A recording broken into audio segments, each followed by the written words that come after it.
today we are going to discuss about some knots of percentage chapter. We also discussed some knots in the last video, now we will continue them. So let's start from the basic. 1 day equal to 24 hour, 1 hour equal to 60 minutes, 1 minute equal to 60 seconds, 1 second equal to 100 milliseconds, 1 year. 1 year कितने में 2 parts में divide होते हैं, leap year और non leap year. ठीक है, leap year में 366 days होते हैं और नॉन लीप ईयर में 365 डेज होते हैं. 1 litre equal to 1000 gram, 1 hectare equal to 10,000 centimetre. ऐसे हमने बहुत सारे करे थे लास्ट वीडियो में. जैसे हमें किलोमीटर से डेसीमीटर में जाना है, मिलीमीटर से डेकामीटर में आना है, ऐसे सेंटीमीटर से किलोमीटर पे आना है. तो ये कैसे आएंगे? किलोमीटर से डेसीमीटर पे जाएंगे तो कैसे आएंगे? 1 2 3 4, तो हम 4 zeros लगा देंगे. ठीक है, 1 किलोमीटर इक्वल टू डेसीमीटर. फिर आता है हमें जाना सेंटीमीटर से किलोमीटर पे. 1 centimetre equal to 1 2 3 4 5. 1 centimetre equal to 1 lakh kilometre.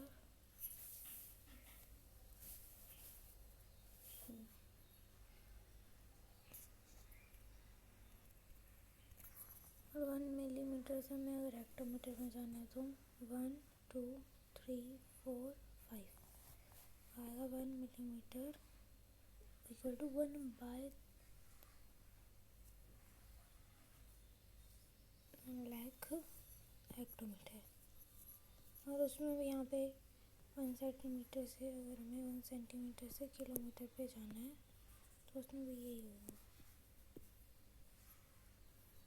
ठीक है, फिर हम नेक्स्ट चलते हैं. ए बी रूल समझते हैं थोड़ा सा. अब इसमें क्या आता है, जैसे हमारे पास ए और बी दो वैल्यू हैं. अब मान लो अगर ए बी से 10% ज़्यादा है तो हमसे पूछ लिया गया कि बी ए से कितने परसेंट कम है. ठीक है, तो हम कैसे करेंगे? 10% को हम क्या लिखते हैं फ्रैक्शन में? प्लस मीन्स ज़्यादा है तो प्लस 10% हम क्या लिखते हैं? 1/10. ठीक है, तो क्या करेंगे हम? 10 प्लस 1 किसके इक्वल होएगा? -1/11. क्यों माइनस? क्योंकि हमने क्योंकि कम हुआ. ऊपर वाली वैल्यू यहाँ पे चेंज नहीं होती इसमें. और यहाँ पे भी क्या है? 10 प्लस 1, तो यहाँ पे हमने 11 कर दी. 10 प्लस 1 11 होता है. और हम 11 को क्या लिखते हैं? 9 होल 1/11%. अभी माइनस का साइन था, ये कहाँ गया? ये इसलिए नहीं यूज हुआ. ये क्या, इसका मतलब क्या था माइनस के साइन का? कि ये कम हुआ है. तो ये हमें ये बता रहा है कि सर ये जो वैल्यू है वो कम है किसी से. ठीक है, अब मान लो कि ए जो है वो बी से 10% कम है. ये ए है और ये बी है. तो ये ए बी से 10% कम है, तो बी ए से कितना ज़्यादा होएगा? कितने ज़्यादा परसेंट होएगा? ठीक है, तो 10 को हम क्या लिखते हैं? -1/10. माइनस है तो यहाँ पे क्या होगा? प्लस 10 माइनस 1 क्या आएगा? 9. तो क्या आएगा यहाँ पे? 11 होल 1/9%. ऐसे हम यहाँ पे और भी वैल्यूज़ लगा सकते हैं, कुछ भी आ सकती है वैल्यूज़ यहाँ पे. ठीक है, अब हमें किसी भी वैल्यू का 100% निकालना है तो 500 का 100% क्या आएगा? 500 का 10% कैसे आएगा? 500 को हम क्या कर दें? 10 से डिवाइड कर दें तो क्या आएगा हमारे पास? 50.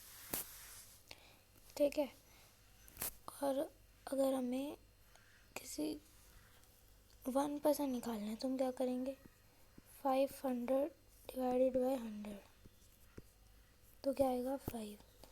और किसी भी नंबर का हमें क्या निकालना है, 0.1%, तो हम क्या करेंगे, 500 है उसको हम क्या कर देंगे, 1000 से डिवाइड कर देंगे, तो हमारे पास क्या आएगा, 0.5। ठीक है। अब हमें किसी भी परसेंटेज को फ्रैक्शन में करना होता है तो हम उसको डिवाइड करते हैं, किससे, 100 से। और किसी फ्रैक्शन को हमें परसेंटेज में करना होता है तो हम उसे मल्टीप्लाई करते हैं 100 से। जैसे हमें 500% को करना है, फ्रैक्शन में करना है, हम क्या करेंगे, 500 डिवाइडेड बाय 100, तो क्या आएगा 5%, 5। हमें फ्रैक्शन में लिखना है तो हम 500 बाय 100 ले लेंगे। ठीक है। या फिर हम 10 ले लेते हैं, 10%, तो 10 डिवाइडेड बाय 100 इसके इक्वल होएगा 1/10। ठीक है। ऐसे मल्टीप्लाई में अगर फ्रैक्शन में है तो उसको मल्टीप्लाई कर देंगे 100 से। फिर आता है, थोड़े बहुत क्वेश्चन समझते हैं, अलग अलग टाइप के हैं इसमें। To a number increase or decrease by x% given b as a result,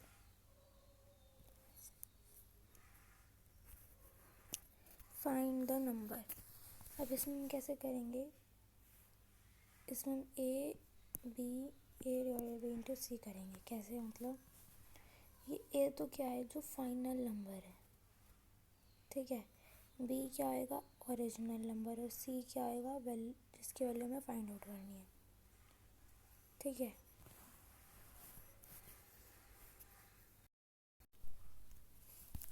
तो हम क्या करते हैं, जैसे कि पर इसमें वैल्यू पुट करके देखते हैं, जैसे कि a number is increased by 12 whole 1/2% and 99 as a result।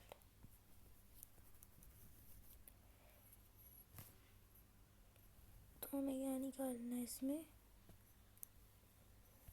जो नंबर है उसकी वैल्यू निकालनी है। तो इंक्रीज वैल्यू हमारे पास क्या है, पहले तो हम इसको फ्रैक्शन में लिखेंगे, तो क्या आएगा 1/8। ठीक है। तो ये हमारा क्या होता है, ऊपर रिजल्ट होता है, ये क्या होता है, ओरिजिनल नंबर होता है। तो 8 में 1 प्लस करेंगे, क्या आएगा 9, तो 9 क्या आ गया हमारा, एक न्यू नंबर। ठीक है। तो हम क्या लिखेंगे, ऊपर क्या आएगा, रिजल्ट क्या है, 99। 99 किसकी वैल्यू है, 9 की, और हमें निकालने किसकी है, 8 की। तो हमारे पास क्या आएगा, 88। ठीक है। फिर आता है हमारे पास x% of a is 832, what is the y% of a। तो a और a ये दोनों सेम है, लेकिन x% ऑफ a, जैसे कि हम कुछ भी हो सकता है x%, तो मान लो x% यहाँ पे 26 और ये y% हमारे पास 31 है।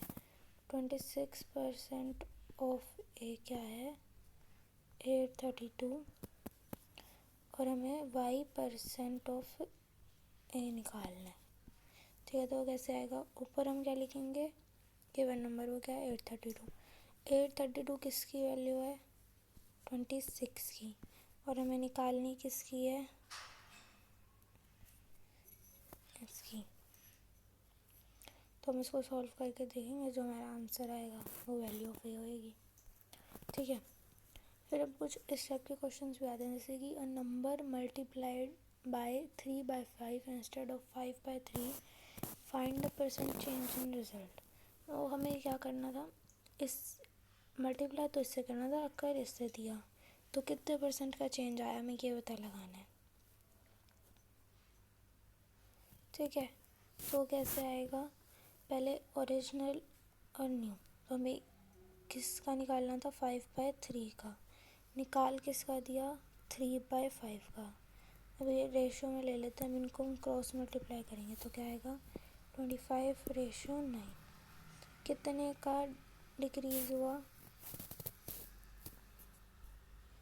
क्या था, 25/9, तो कितने का डिक्रीज हुआ, 16 का, कितने के ऊपर, 25 के ऊपर, और हमें परसेंटेज में निकालना है तो 4।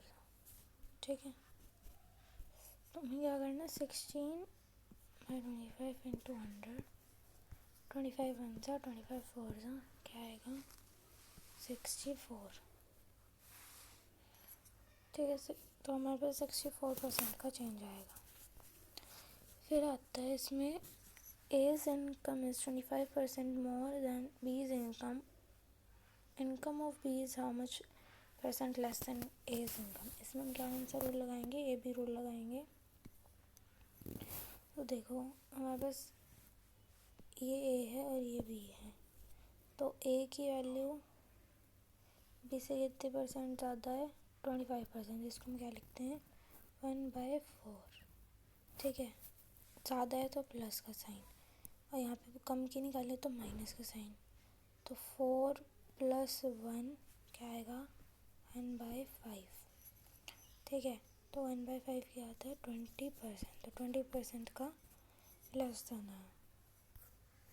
फिर नेक्स्ट आता है हमारे पास, if we increase -% of any 1D like radius, length, breadth, height, perimeter, diagonal, so the other 1D will be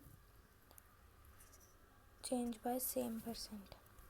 अब जैसे हम 10% से किसी की लेंथ को बढ़ाते हैं, जैसे कि रेक्टेंगल है हमारे पास, उसके हमने 10% से लेंथ को बढ़ा दिया।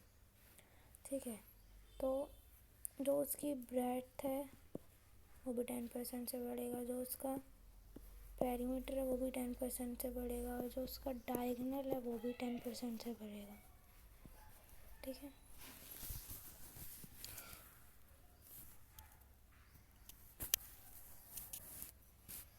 और 1D में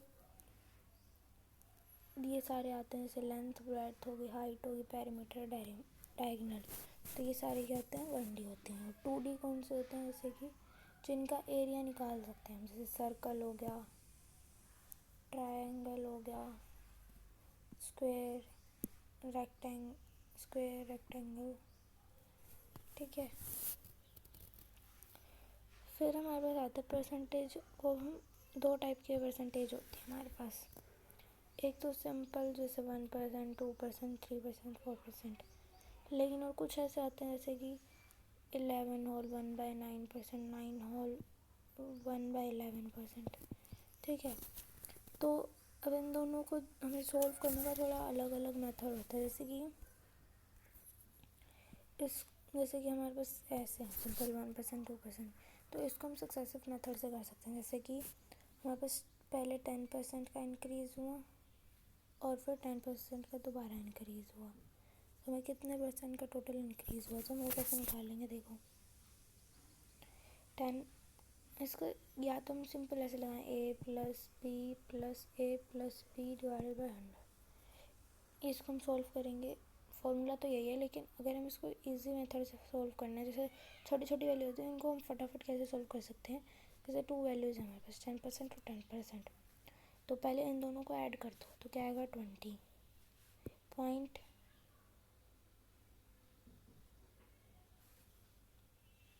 20 पॉइंट,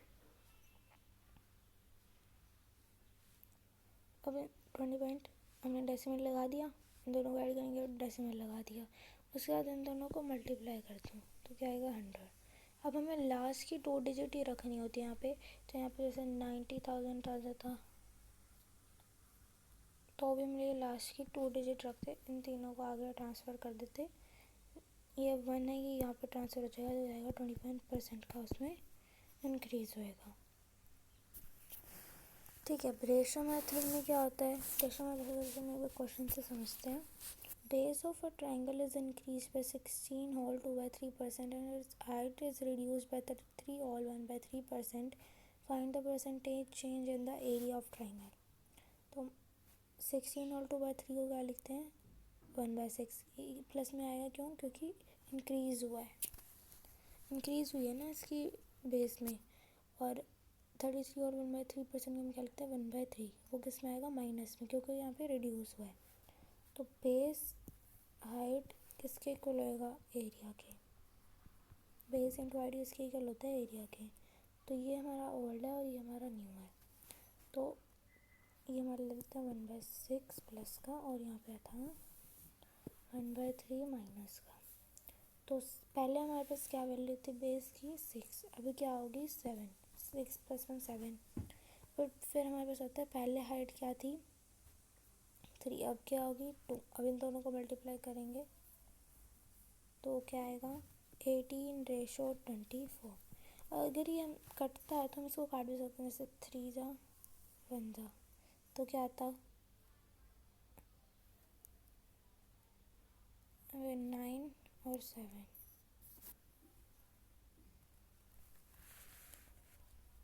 तो अगर कटता तो काट सकते थे लेकिन ज़रूरी नहीं है काटना क्योंकि आंसर तो सेम ही आएगा तब भी तो यहाँ पे 6 यहाँ पे 7 3 और 2 तो क्या आएगा 18/14 ठीक है तो कितने परसेंट का डिक्रीज़ हुआ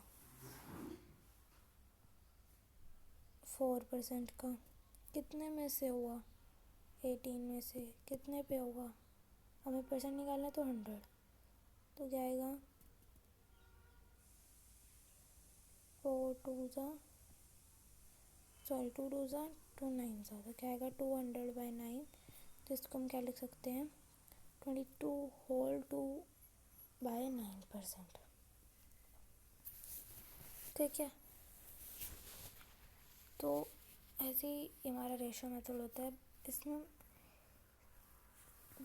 अब जैसे कि इसमें तो हमें क्या गिवन था बेस और हाइट गिवन था तो हमने क्या निकाल लिया एरिया निकाल लिया अब जैसे कुछ और भी हो सकता है जैसे कि लेंथ और ब्रेड्थ गिवन हो तो हाइट निकाल एरिया निकाल लो या फिर जैसे प्राइस और कंजप्शन गिवन हो तो उससे हम क्या निकाल सकते हैं एक्सपेंडिचर लेकिन अब कई बार क्या होता है प्राइस गिवन होता है एक्सपेंडिचर गिवन होता है लेंथ गिवन होती है length into breadth equal to होता है एरिया तो लेंथ गिवन होता है एरिया गिवन होता है या फिर ब्रेथ गिवन होती है और एरिया गिवन होता है लेंथ निकालनी होती है कंजप्शन निकालनी होती है या फिर ब्रेथ निकालनी होती है ठीक है तो इनको हम कैसे सॉल्व करते हैं इसको हम रेशो से भी कर सकते हैं लेकिन एक सक्सेसिव से भी कर सकते हैं लेकिन वो थोड़ा इजी नहीं होएगा लेकिन हम इसको अगर ईजी मेथड से करना है और जल्दी करना है तो हम क्या करेंगे जो वैल्यू हम उसको 100 लेट कर लेंगे ऊपर क्या आता है प्राइस या कंजप्शन या फिर लेंथ और ब्रेथ इन दोनों में से जो प्राइस और कंजप्शन है तो प्राइस और कंजप्शन में से जो भी गिवन है वो और लेंथ और ब्रेथ में से जो भी गिवन है वो दोनों एक साथ नहीं होते जैसे कि अगर हमारे पास एक क्वेश्चन में हम इसको एक बार रहने देते हैं ठीक है तो हमारे पास क्या गिवन है प्राइस और कंजप्शन में से प्राइस गिवन है और नीचे हमारे पास क्या है एक्सपेंडिचर नीचे आएगा एक्सपेंडिचर ठीक है या फिर 100 यहाँ पे ले लिया हमने उसमें हमने क्या किया यहाँ पे क्या लिखते हैं लेंथ या फिर ब्रेथ जो भी गिवन है और यहाँ पे क्या आएगा एरिया ठीक है ऐसे भी कर सकते हैं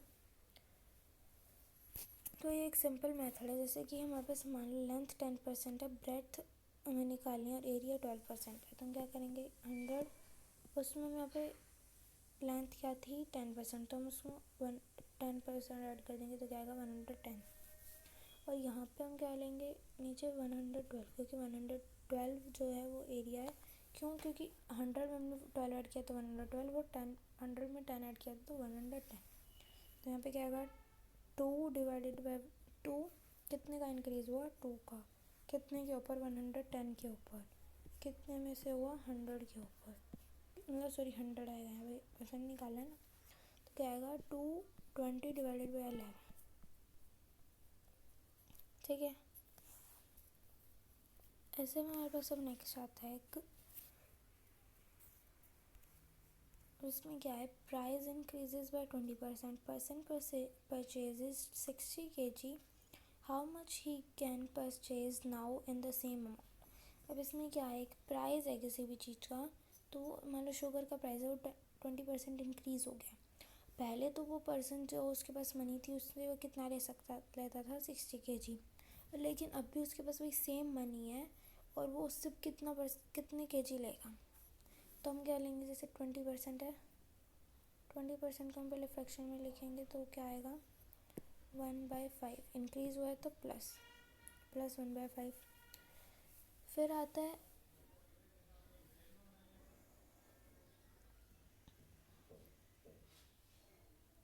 इसमें क्या है, जैसे कि अगर